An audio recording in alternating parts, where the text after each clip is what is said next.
So hello everyone, good morning. Day 2 sa jogging na to sa rest day.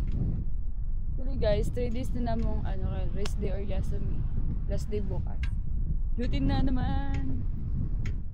So karon guys, natadiri sa ako and mag-jogging ta para pag-ukoron ta og laki kusog na ta dagan. Sure. So guys, tawang lang, pasingot. Dapat productive tayo for today's video.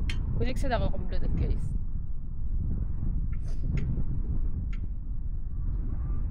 Time check, 7:35 na. Kaya lang.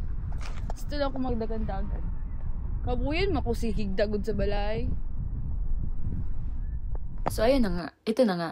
Bitaw, sinetap muna natin nung pa-Bluetooth natin. Kasi, masarap kasi sa feeling pag nag-jogging ka. Tapos may pa-music na bakit nga ba? Walang kakanta. Yung mga sad song ba? Depende sa mga kanta ko. Makaka-relate ba?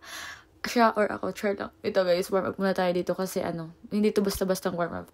Ang sarap kasi sa feeling pag makapag-jogging ka kahit 30 minutes lang. Diba 7:30 na to, ganyan. Tapos tinry ko pa rin mag-jogging kasi wala lang, tinatamad na ako maghiga-higa. Tapos ilang araw pa itong kasi nga ilang days kami walang pasok. 4 days, pang day 2 pa lang ata namin to or day 3 ganun. Try ko muna libangin yung sarili ko kaysa maghantay sa reply niya. Tagal naman kahit hindi naman ako yung kachat. Ha? OA. Ganyan ko ini-enjoy yung sarili ko guys. Pag magsasolo ako, pag lalabas ako mag-isa kasi gawa ng wala lang, parang gusto ko, ewan ko ba, kasi sa Pinas pa lang kasi sanay na ako mag-isa. Sanay na akong lalabas mag-isa. Ganun ba? Sanay na ako magkape na mag-isa.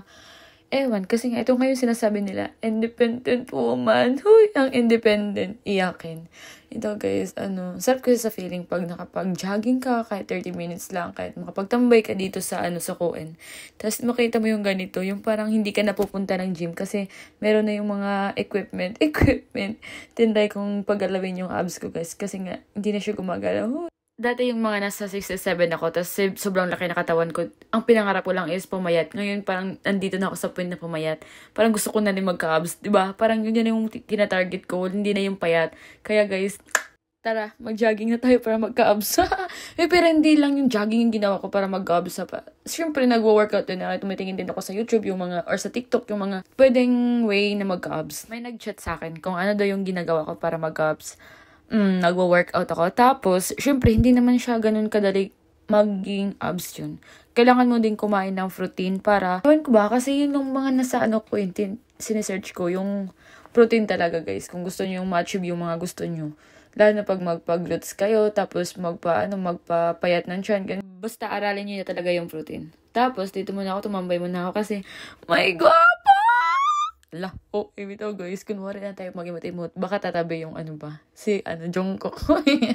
Ewan ko ba, ang bilis magpataba, tapos ang hirap magpapayat. Ewan ko ba kung bakit ganito.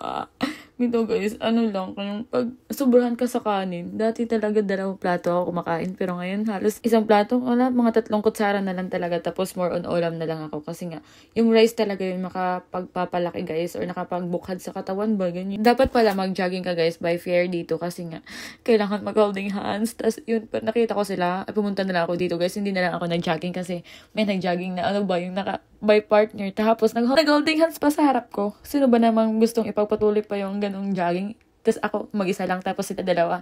So, naging unfair tayo doon sa ganong sitwasyon. So, mas pinili ko na lang dito, guys. Tapos, umuwi na lang ako. Alam nga naman, sino ba namang ilang beses may makakasalubong tapos nag-holding hands?